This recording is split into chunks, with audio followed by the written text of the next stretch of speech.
If you open the hood of a used 2017 Honda CR-V, pull the dipstick, and the oil smells like raw gasoline, you might be staring at one of the most expensive surprises hiding in the compact SUV market. Now, compare that to a 2017-2018 Toyota RAV4. Different personality, different engineering philosophy, different ways to drain your wallet. Here is the problem in 2026. These two SUVs sit in the exact same shopping cart for most buyers. Same basic mission, similar prices, similar fuel economy, similar reputation, yet one of them has a mechanical story that still follows it around every used car lot in America, while the other has become so trusted that sellers often ask absurd money for high-mileage examples. And before this video is over, I'm going to show you the hidden flaw that causes many CR-V shoppers to walk away from an otherwise clean vehicle after a 5-minute inspection. But there is another trap almost nobody talks about. A dealership trick that can make a perfectly decent SUV look far more reliable than it actually is. And it is happening every single day on used lots across the country. The frustrating part is that neither of these vehicles is a bad SUV. One is the overachiever with a complicated secret. The other is the boring workhorse that refuses to die. The question is, which one deserves your money today? The RAV4 enters this fight wearing the crown of reliability. That reputation is both its greatest strength and its biggest problem. Because when a vehicle becomes known as the safe choice, the market gets greedy. Walk through used inventory across the United States and you'll see it immediately. Dealers know shoppers trust the RAV4. Private sellers know shoppers trust the RAV4. Everybody knows shoppers trust the RAV4. That means even examples with substantial mileage often command prices that would make sense on vehicles several years newer. The danger is not that the RAV4 is bad, the danger is paying premium money for average condition. The sweet spot usually sits in the middle trims. You get enough equipment to live with every day without paying for features that do nothing for reliability. Base models can feel stripped down. Top trims often carry a premium that never comes back to you during ownership. Mechanically, the RAV4 built its reputation through simplicity. That matters. Used car ownership is often less about perfection and more about avoiding catastrophic surprises. The Toyota approach was rarely exciting. Engineers built a machine that quietly tolerated neglect better than many competitors. That is where the comparison with the Honda starts getting interesting. Because while Honda chased a more modern-feeling driving experience, Toyota kept building something that feels almost agricultural in its durability. Not luxurious, not thrilling, just stubborn. And in the used market, stubborn is worth money. Sometimes too much money. The CR-V plays a completely different game. The moment you drive one, you understand why so many people fell in love with it. The steering feels lighter, the cabin feels larger than it should. The visibility is excellent. The vehicle feels surprisingly refined for a compact crossover. Honda built something that feels more expensive than it is. That created a strange situation in the used market. The CR-V often looks like the better value at first glance. You may find cleaner examples, better equipment, lower asking prices, more modern interiors, more features. That is exactly why buyers get tempted. The problem is that the CR-V's reputation became tangled up with one specific mechanical controversy that exploded across owner forums, dealership service departments, and automotive publications. Suddenly, shoppers started treating every CR-V like it was radioactive. That fear created opportunity. Today, some buyers avoid perfectly good examples because they heard one horror story online.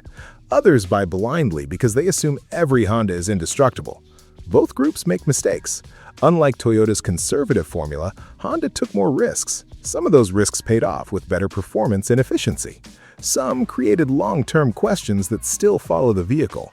And that is why the CR-V can be either a bargain or a disaster depending on which version you buy and how carefully you inspect it.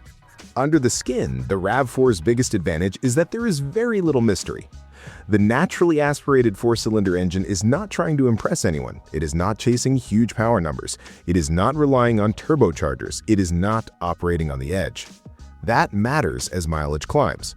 When mechanics talk about longevity, we often talk about stress, heat, pressure, complexity. The RAV4's powertrain simply asks less of itself every day. The 6-speed automatic transmission follows the same philosophy. It is old school enough to feel familiar and proven, it shifts predictably, it does not constantly hunt for gears, it does not feel revolutionary. Good. Revolutionary transmissions usually become someone else's repair bill. Scroll through owner discussions and a pattern appears. Most complaints revolve around normal wear items, maintenance, occasional electrical annoyances, and age-related issues, not widespread stories of catastrophic drivetrain failures. That does not mean perfection. No used vehicle is perfect, but when technicians see a high-mileage RAV4 arrive for inspection, there is generally less tension in the room. We know where the common problems live, we know what repairs typically cost, we know how these vehicles age. Against the CR-V, that predictability becomes a weapon, because predictability is exactly what Honda sacrificed when it pursued greater efficiency. This is where the conversation gets serious. Honda offered two very different ownership experiences behind the same body. The naturally aspirated engine is generally viewed as the safer mechanical bet. The turbocharged engine is the one that generated endless discussion. If you spend enough time on owner forums, you start seeing the same stories repeated over and over. Owners checking oil levels, owners noticing gasoline smells, owners wondering why the oil seemed unusually thin. The controversy became known as oil dilution. The basic concern was straightforward. Under certain operating conditions, especially frequent short trips in colder climates, fuel could mix with engine oil. Owners reported rising oil levels and gasoline odors coming from the dipstick area. This is the hidden flaw from the beginning of the video. Now, let's be fair. Not every vehicle experienced severe symptoms. Not every owner reported problems. Many owners accumulated substantial mileage without major failures, but the issue became impossible to ignore because the stories appeared repeatedly across the American market. The result was a cloud hanging over the vehicle. Mechanically, the turbo engine offers better performance and efficiency. The trade-off is complexity. Turbochargers create heat.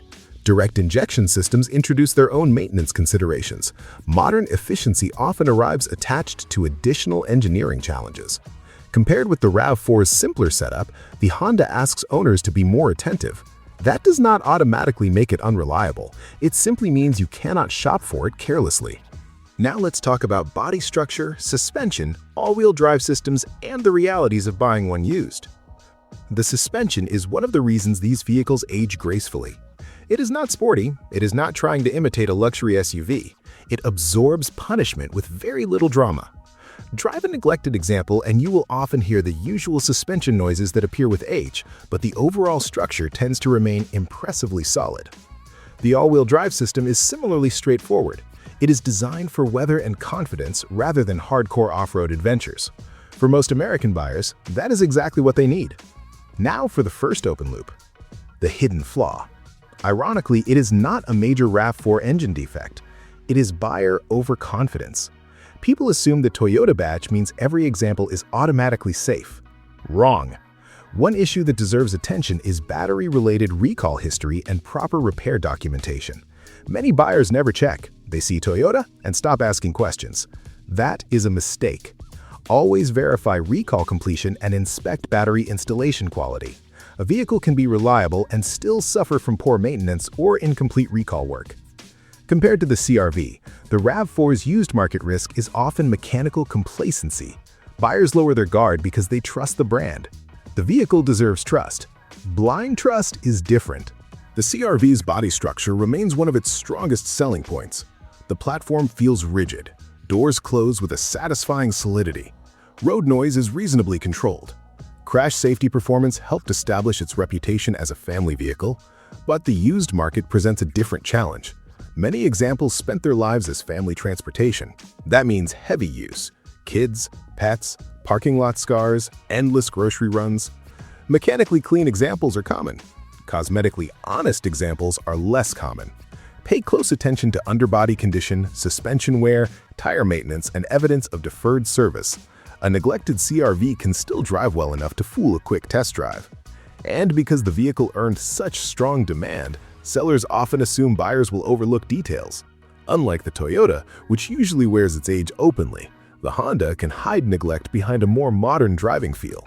That makes inspections even more important. Open the door and the RAV4 tells you exactly what it is. Functional, practical, almost aggressively practical. The dashboard design will never make anybody emotional. The materials feel durable rather than luxurious. Many surfaces seem designed by engineers who expected coffee spittles, muddy shoes, and years of abuse. And honestly, that is part of the appeal. The cabin ages better than many competitors because Toyota prioritized durability over visual drama. Owner complaints tend to focus on comfort rather than durability. Some drivers find the seats less supportive on long trips. Others complain about interior materials feeling inexpensive. They are not wrong. The cabin can feel a little utilitarian, but there is a difference between feeling cheap and wearing out quickly. The RAV4 generally survives abuse with dignity. Against the CR-V, however, it loses the battle for atmosphere. The Honda feels more polished, more spacious, more premium. The Toyota feels like a tool, a very effective tool. This is where Honda lands some hard punches. The interior is simply better executed. The seating position feels natural, storage solutions are clever, visibility remains excellent. Families immediately understand why the vehicle became so popular. Then reality arrives. Spend time reading owner discussions and you'll find recurring complaints about infotainment frustrations, electronic quirks, occasional software sluggishness, and the normal aging process of heavily used family vehicles. Nothing unusual, just real life. Now let's resolve the second open loop, the dealership scam. Many used lots advertise these vehicles as fully serviced or all issues addressed. Sounds reassuring, but buyers often discover that phrase means little more than an oil change and a quick inspection. With the CR-V specifically, some sellers know shoppers are worried about oil dilution history, so they clear maintenance records into a vague stack of paperwork and encourage buyers to focus on monthly payment instead of service history. Do not play that game. Ask direct questions, request documentation, verify software updates, maintenance records, and recall completion. A seller who becomes uncomfortable with those questions is giving you information without speaking. Long-term ownership is where the Toyota earns its reputation. Imagine yourself 3 years into ownership. The vehicle has accumulated more miles, the warranty is long gone, life is busy, maintenance gets delayed by a month here and there. The RAV4 generally tolerates that reality better than most vehicles. Insurance costs remain reasonable, parts availability is excellent, independent shops know these vehicles well, repair procedures are familiar. That matters. A reliable vehicle is not simply one that avoids breakdowns. A reliable vehicle is one that remains economically repairable. The Toyota usually wins that fight. Compared with the Honda, ownership feels less stressful because fewer questions hang over the drivetrain as mileage accumulates. You may not love it, but you will probably trust it. Long-term ownership of the Honda depends heavily on buying the right example. Get a well-maintained vehicle with documented service history, and you can enjoy years of comfortable transportation. Buy a neglected one because the price looked attractive, and the story changes quickly. Future pacing matters here. Imagine discovering fuel odors during routine maintenance. Imagine chasing intermittent warning lights. Imagine wondering whether previous owners followed service recommendations. None of those situations guarantee disaster, but uncertainty has a cost. The CR-V rewards informed ownership more than the RAV4. Insurance is generally competitive. Parts availability remains strong. Independent repair support is widespread. The difference is psychological. Owners often worry less. Honda owners often enjoy driving more. Your personality determines which trade-off matters. Now, let's settle this. If I am spending my own money in 2026 and choosing between these vehicles as a used daily driver, the RAV4 wins. Not because it is more exciting, it is not. Not because it has a nicer cabin, it does not. The RAV4 wins because used car ownership is ultimately a war against unexpected expenses. The Toyota's naturally aspirated engine, proven transmission, straightforward engineering, strong parts support, and long-term durability create fewer opportunities for financial pain. The Honda can absolutely be the smarter buy if you find the right example. The Toyota is simply harder to buy wrong. And when I'm advising a friend who cannot afford a major surprise repair, that matters more than anything else. Buy condition first, buy maintenance history second.